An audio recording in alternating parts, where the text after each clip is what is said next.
talk a little bit about OIC? Yeah,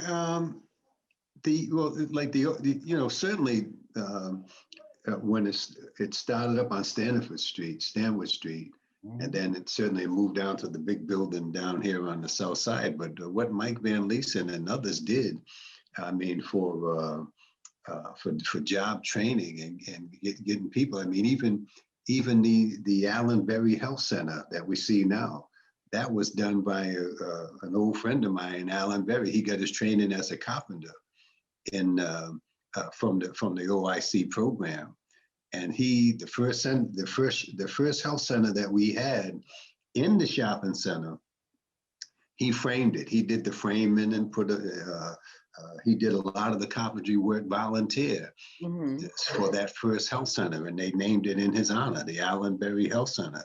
So OIC was very, very important to give people skills so that they could get a job. And then you had the Urban League of Rhode Island with Errol Hunt and Mr. Clark at John Hope Sullivan House. And you had the Afro Arts Center when people started getting, because pretty much our history and our culture up until that point, the only thing I knew about Black history in junior high school, the history books, they had 2 paragraphs about Abraham Lincoln freeing the slaves. That was and I mean, so getting to the history and culture was big. But as a teenager, I belonged to the Soul Patrol. And the Soul Patrol, we would be out on the 4th of July making sure that no one was torching the abandoned property. And they always blamed the kids in the neighborhood, but no, they were land speculators out for the land, as we see now, our community being surrounded by parking lots. It just wasn't the people in the neighborhood torching those empty houses on the 4th of July. So as a teenager, I belonged to the Soul Patrol. So we'd be patrolling them houses, making sure no one was setting them on fire. And you had the American Legion, the Armstrong Gladden's Post 69, the Elks, the Masons, the IBA, the Marathon Club. I know over here, but I remember the IBA very well. My aunt was a member, my mother was a member, so I guess I was a member as a teen as well.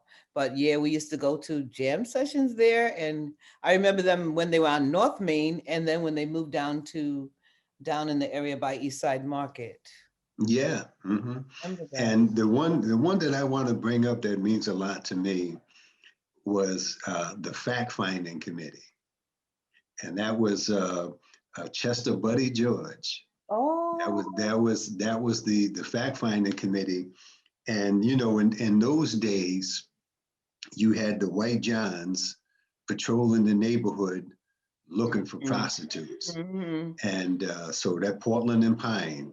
And I don't denigrate anybody, but but they was coming from other neighborhoods into this neighborhood, the Johns looking for prostitutes. And my mother would be taking the bus home, and from Broad Street walking home, and there'd be cars following her. And I was in the Babe Ruth Little League for 14, 15 years old.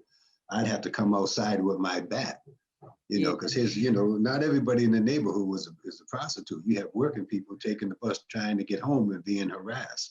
So what Buddy George would do, he would take pictures of the cars. He would have his camera, and then he'd get the license and registration. Then he'd mail the pictures to the people's wife. The fact finding. So Buddy did, and the drum call for the kids, and so Buddy George and the fact finding committee, they played a key role as a grassroots organization. Whether trying to get programs for the kids so we'd have something constructive to do, to stopping the people coming in the neighborhood for the prostitution and everything else. So I remember that fact-finding committee.